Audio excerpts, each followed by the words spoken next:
திருச்சி மாவட்டம் முசிறி அருகே தந்தை மகன் இருவரும் சேர்ந்து தந்தையின் தம்பி மகனை கத்தியால் குத்தி கொலை செய்த சம்பவம் அப்பகுதியில் பெரும் பரபரப்பை ஏற்படுத்தியுள்ளது. திருச்சி மாவட்டம் முசிறி அருகே மங்களம் மல்லிகை நகர் பகுதியை சேர்ந்தவர் செல்வராஜ்.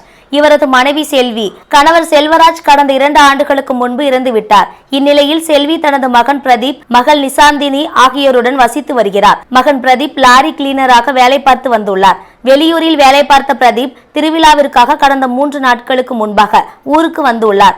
செல்வி கணவரின் அண்ணன் பாஸ்கர் தனது வீட்டு அருகே செல்வியின் இடத்தில் வீடு கட்டி குடியிருப்பதாகவும் தாங்கள் கூறும்பொழுது வீட்டை காலி செய்வதாகவும் கூறி வசித்து வந்துள்ளனர். நேற்று வீட்டை எப்பொழுது காலி செய்வீர்கள் என்று பிரதீப் தனது பெரியப்பா பாஸ்கரிடம் கேட்டபொழுது இருவருக்கும் தகராறு ஏற்பட்டதாக தெரிய வருகிறது.